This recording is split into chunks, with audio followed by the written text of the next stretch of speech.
Hey guys, again, it's the boy Dave, and today we are back with another Quarry video.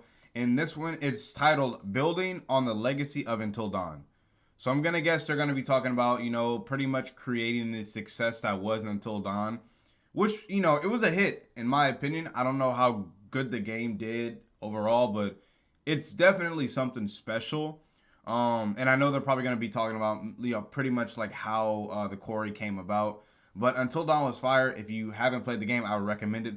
Also, guys, turn your noties on because we do everyday streams. I won't say every day, but we do streams. They're pretty fun. They're pretty lit. Go ahead and keep those noties on. Also, down below, let me know if there's anything you want me to make a video on about this game or any other game related to the Quarry, Until Dawn. Anything I might be interested in, just let me know down below. But let's get started, man. I mean, you must be exhausted. I know I am.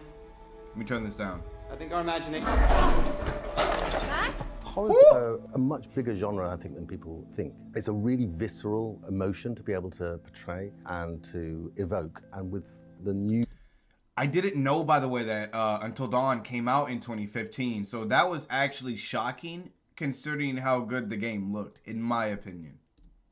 medium of interactive narrative, horror's a really kind of it's like a go-to to start off with. I love horror, so personally that guy was creepy in the game. What I've always wanted to do. So for us creepy. as a studio, it's a really, really good area to kind of start that stuff off. That doesn't mean we're going to stick with it forever, but it does mean that that's I think certainly our bread and butter at the moment. Are we like in a movie right now? If we are, I hope it's a rom-com. Originally, it was a PS3 game with a Move controller, and it was a high narrative story in there, but a lot of the mechanic was the PS3 Move. When we got to Gamescom, a lot of feedback was that people wanted to be able to play it without that, but also the actual kind of narrative side of it was really, really strong. So we remade it for the PS4. So it took a lot. I wonder after the game was announced how long the delay was, because like he said, it was originally for the PlayStation 3, but they moved it to the PS4. Longer than we thought. The process of putting that stuff together was very much, we were finding our way in the dark a little bit. Man. We've now kind of, I think, nailed that. The biggest thing, I think, was the kind of the teen horror feel. So Until Dawn was definitely very, very much on purpose. It wasn't cliche, but we kind of definitely pushed it towards the stereotype of teen horror. We're doing the exact same thing on this. There's a level of humor in there. There's a lightness. It's like a date movie kind of thing. It's Friday the 13th. It's not dark horror. It's more humorous, I think. And that's the biggest thing I think we're taking across. Okay. Teen horror and creature feature was 2 for Until Dawn. We've gone to 4. We've definitely pushed it to kind of the more classic teen horrors that we could think of. Yeah. We've got 4 of them together, and we go, okay, Until Dawn meets and then Until Dawn meets Friday the 13th, meets The Scream, meets Scream, meets Cabin in the Woods. I would guess it would. They would say. I've never seen Cabin in the Woods. No, I think I have. It's probably just been a while, but you can tell they're pulling from that movie, Friday the 13th, Scream. Like you can tell, bro. There's a lot of that in this game, and I like that. I'm not gonna cap. I like it. We go away and write a screenplay. We write like a full, like a movie screenplay, 100-page screenplay. We have all of our characters in there. We can develop our character styles. Once we've got that, then we can start looking at how we break that out into a full 10-hour experience. I think I'm not gonna lie. The more, of course, you guys know YouTube isn't the end goal, the end all be all, blah, blah, blah. I would love to make my way onto television and, movies one day. I would love to take part in a project like this. That's now on my vision board. I would love to take part in a project like this. A 10-hour game, though, is crazy. Oh, my goodness. Really wanted to kind of push that level of relationships down further than we did in Until Dawn. All the choices are not just the choices about what you do to kind of stay alive, they're also what you do with other people and how you relate to other people. Oh, yeah. And those things also then affect how you play the game, and also just the whole of your story as you go through it. A big part of it is just the expectation that people now have when it comes to what would you do in a choice. We try to be as honest as we can, literally, to be able to go, okay, we don't want to kind of cheat anybody in a choice. It's got to be, if I choose that, I've got to legitimately expect what I've chosen to have that outcome. And even if it's bad, when you think back on it, you think, oh yeah, maybe I should have thought of that. Let me pause here, and I'm sorry I'm pausing a lot. I just kind of want to give feedback as I'm listening. I will say I have seen certain games where if you make a decision, you can make 2 different decisions and they get the same outcome.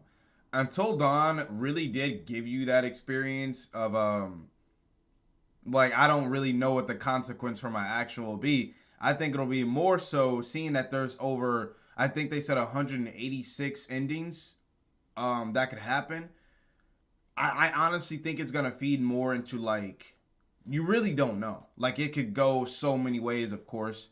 But I have seen games where you can choose two different options for something and you still get the same outcome. And I kind of feel like that's cheating the audience out of an experience. But you know, we're not talking about that. It's cool. It's cool. So there's a lot of that. There's a lot of really, really working that stuff out. I think that's a really big thing that we've moved forward. And a large part of it is the process now. We've got a lot more iterative in the way that we design the game. So when we write the script and we start putting it together in a design, we can play it through and iterate it in a way that means that's that we're not crazy. I don't even know what I'm looking. I don't even know what I'm looking at. I don't even know why I just tried. I don't know what I'm looking at. That's crazy. We're not having to go all the way into actual production before we kind of find that stuff out. So I think it's a lot more. It's a lot more sophisticated now. We've developed our own tools. Was he working the script into the game? I don't know. Here in studio at Supermassive that allows us to put a storyboard together, the script together, to be able to play it at any time, to be able to block it all out and then take it and shoot. But also on the technical side, just the performance capture, we've really, really jumped way ahead of where we used to be, just in terms of nuance and delicacy, scans of the characters. We've got a stellar cast, and we wanted to be able to capture them. Solid cast, 100%. To be able to kind of portray that stuff 100%. as closely as possible. So we've really, really pushed on that as well. Until almost 7 years ago, so the technology has come forward a massive amount. There's a company in California, in Los Angeles, called Digital Domain. They're the guys that did Thanos for the Avengers. They developed an amazing facial capture and animation system. It uses machine learning, so it's not actually animated. So we went there and scanned all our actors. Then Digital Domain basically take that and they have scans of all the different kind of expressions that that actor can make. And then when we film them, they have obviously little dots on their face, and their big AI system goes and interprets their performance and takes all the shapes from the... He looks exactly how Bro, they look so good. And the fact that they went to a company that was able to do Thanos in the Avengers shows the dedication. They want people to really have an experience with this game. And I'm pretty sure that was expensive. Crazy expensive. The library of shapes that they've got, and then mixes that together and does a kind of a full performance capture. It's extraordinary. It's as close to the real actor as we can get. We went to them not because they've done games before, but because they do film. That's what we were after. We were trying to get it as close to film as possible, and they rose to the challenge. I'm sorry. That's all I'm thinking about. I have to get my hands on this, bro. I would love to do this. This is amazing. And their cast is stacked, man. Bro, a 10-hour game, bro. I know that took so much work. Honey, you really want to listen to the advice of some creep-ass cop who told us in the middle of the creep-ass woods to go to some creep-ass hotel? No, that sounds terrible. Yeah. Let's hit the road, shall we? That's what I thought. Ma'am? Man. I need more on this game. The more I see on this game, the more I'm gonna cover, like I said before. But I keep getting excited for every video that I see. IGN is covering this like crazy. Bro, man. Oh, this is crazy. I'm hoping by the time this game comes out, I can somehow get one of you a copy of the game. Oh man, this is exciting, man. I just thought that was so cool. I know that's expensive. They went to the same company that was able to scan or do all the stuff for Thanos and the Avengers. That's dedication, bro. And we live in a world now where people are so quick to push a game on an audience, unfinished, lazy product. Like, they show that they care. I have to get my hands on this, bro. Or I have to be a part of a project like this someday. I hope that I can get you guys a free copy somehow. Maybe I can reach out to somebody by the time this game comes out, man. You know we're going to be doing content on this. I will be doing a walkthrough. I forgot to tell you guys. My official plan is to do a walkthrough and not a stream. I think a lot of people, whether it's you guys, the new viewers, you guys would love to see a walkthrough. I mean, it might benefit you guys to see a walkthrough more than a stream. Not everybody can make it to a stream, but the video will push out to you guys and newer audiences. And they're going to be long videos, trust me. I'm pretty sure it's a 10-hour game.